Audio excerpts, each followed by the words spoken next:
Hello friends, આજે આપણે બનાવીશું ઇન્સ્ટન્ટ રવા ઢોસા। ખાવામાં ખૂબ જ ટેસ્ટી લાગે છે અને ખૂબ જ ક્રિસ્પી પણ બને છે। ઢોસાનું નામ સાંભળતા જ મોંમાં પાણી આવે છે। સાંજે જો નાના બાળકોને ભૂખ લાગી હોય તો આ ઢોસા તમે ઇન્સ્ટન્ટ બનાવી શકો છો। દાળ ચોખા પલાળવાની ઝંઝટ વગર આ ઢોસા બની જાય છે। તો ચાલો જોઈ લઈએ કેવી રીતે બને છે આ ઇન્સ્ટન્ટ રવા ઢોસા। સૌપ્રથમ આપણે રવા ઢોસા બનાવવા માટે તેનું બેટર તૈયાર કરીશું। મેં અહીં એક બાઉલ લીધેલું છે, તેમાં આપણે 1 કપ જેટલો ઝીણો રવો લઈશું। ત્યાર પછી તેમાં આપણે 1 કપ ચોખાનો લોટ એડ કરીશું। જો તમારી પાસે ચોખાનો લોટ ન હોય તો ચોખાને મિક્સરમાં પીસીને તેનો લોટ તૈયાર કરી શકો છો। હાફ કપ જેટલો અહીં આપણે મેંદાનો લોટ લઈશું। ત્યાર પછી અહીં આપણે 2 ચમચી જેટલું ખાટું દહીં એડ કરીશું। દહીંની જગ્યાએ તમે છાશ પણ એડ કરી શકો છો। સ્વાદ પ્રમાણે આપણે અહીં મીઠું એડ કરીશું। ત્યાર પછી તેમાં આપણે પાણી એડ કરીશું। બેટરમાં અહીં આપણે 3 કપ જેટલું પાણી એડ કરીશું। અહીં આપણે એકદમ સરસ પતલું બેટર રાખવાનું છે।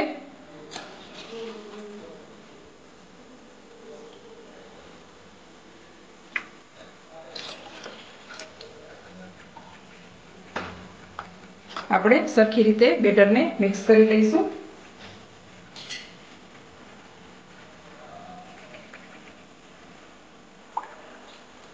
આ ઢોસા એકદમ સરસ ક્રિસ્પી અને જાળીદાર બને છે।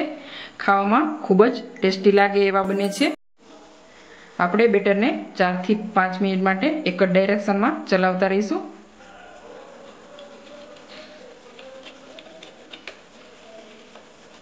આપણે આ બેટરને 8 થી 10 મિનિટ માટેનો રેસ્ટ આપીશું, જેથી આપણે જે રવો એડ કરેલો છે એકદમ સરસ ફૂલી જાય। આપણે આ રવા ઢોસાને વધારે ટેસ્ટી બનાવવા માટે મસાલા એડ કરીશું। સૌપ્રથમ અહીં આપણે હાફ ચમચી જેટલું જીરું એડ કરીશું। ત્યાર પછી અહીં આપણે હાફ ચમચી જેટલો મરી પાવડર એડ કરીશું। ત્યાર પછી આપણે અહીં 4 થી 5 લીમડાના પાન એડ કરીશું। આદુ અને મરચાંની પેસ્ટ એડ કરીશું। મેં અહીં 2 તીખા મરચાં લીધેલા છે। તમને જે પ્રમાણે તીખાશ પસંદ હોય તે પ્રમાણે તમે લઈ શકો છો। અહીં એક નાની સાઈઝની ડુંગળી મેં કટ કરી લીધેલી છે। જો તમે ડુંગળી ન ખાતા હો તો તેને તમે સ્કીપ કરી શકો છો। ત્યાર પછી આપણે તેમાં લીલા ધાણા એડ કરીશું। બધું એકદમ સરખી રીતે મિક્સ કરી લઈશું।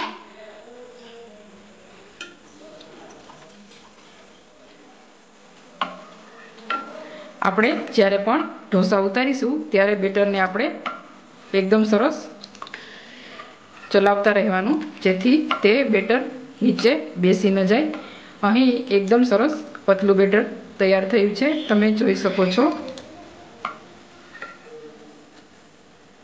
બેટરમાં મેં પહેલાં 3 કપ પાણી લીધેલું હતું અને ત્યાર પછી મેં ફરીથી 3 કપ જેટલું પાણી ઉમેરેલું, તમે જોઈ શકો છો। આપણું આ એકદમ પતલું બેટર તૈયાર થઈ ગયું છે। હવે આપણે ઢોસા ઉતારીશું।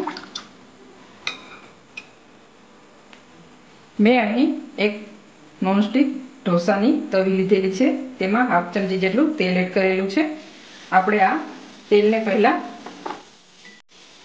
ઢોસાની લોટી પર સ્પ્રેડ કરીશું।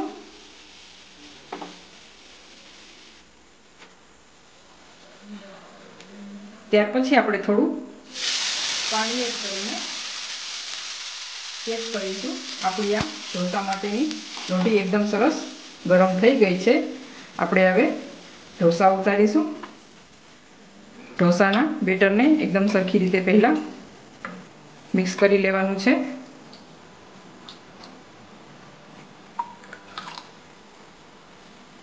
આ રીતે આપણે ફેલાવતા જઈશું। કોઈ પણ વાટકો કે વાટકીથી તમે આ રીતે ફેલાવી શકો છો। ગેસની ફ્લેમ અત્યારે આપણે અહીં હાઈ રાખીશું। ઢોસો થોડો સેટ થાય ત્યાર પછી આપણે તેમાં હાફ ચમચી જેટલું તેલ એડ કરીશું।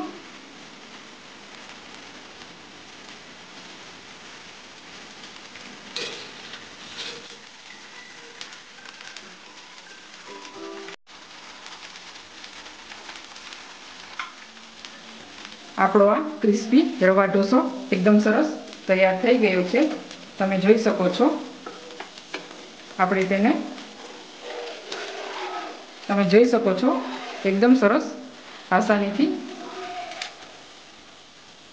થઈ જાય છે। આપણે હવે તેને એક પ્લેટમાં લઈ લેશું।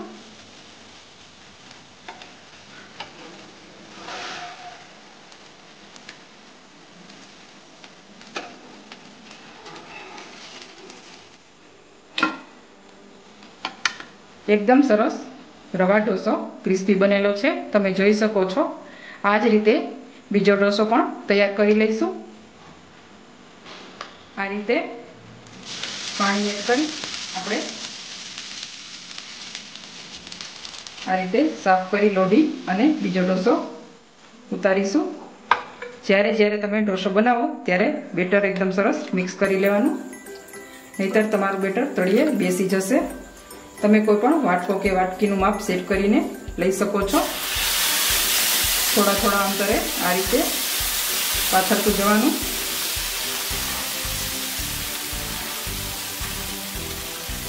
ગેસની ફ્લેમ અત્યારે આપણે અહીં હાઈ જ રાખીશું।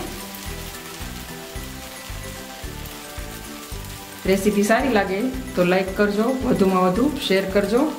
મારી ચેનલને હજુ સુધી સબસ્ક્રાઈબ ન કરી હોય તો સબસ્ક્રાઈબ કરવાનું ના ભૂલતા।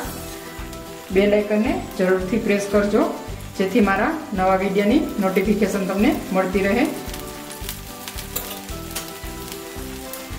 આવી રીતે બીજા ઢોસા પણ ઉતારી લઈશું। આ ઇન્સ્ટન્ટ ક્રિસ્પી રવા ઢોસાને ચડતા ફક્ત 4 થી 5 મિનિટ જનો સમય લાગે છે। ખૂબ જ ઝડપથી બની જાય છે અને ખાવામાં પણ એટલા ટેસ્ટી લાગે છે। તો તૈયાર છે આપણા ક્રિસ્પી એવા રવા ઢોસા। આ રેસીપીને તમે એક વખત જરૂરથી ટ્રાય કરશો। મેં અહીં ઇન્સ્ટન્ટ રવા ઢોસાને સર્વિંગ પ્લેટમાં કાઢી લીધેલી છે। મેં તેને ચટણી સાથે સર્વ કરેલા છે। આ રવા ઢોસા ખૂબ જ સરસ ક્રિસ્પી બને છે અને ખાવામાં પણ એટલા ટેસ્ટી લાગે છે। તો તમે આ રેસીપી એક વખત જરૂરથી ટ્રાય કરશો। તો તૈયાર છે આપણા ઇન્સ્ટન્ટ રવા ઢોસા। રેસીપી સારી લાગે તો લાઈક કરજો, શેર કરજો અને મારી ચેનલને સબસ્ક્રાઈબ ન કરી હોય તો સબસ્ક્રાઈબ કરજો। બેલ આઇકોનને જરૂરથી પ્રેસ કરજો।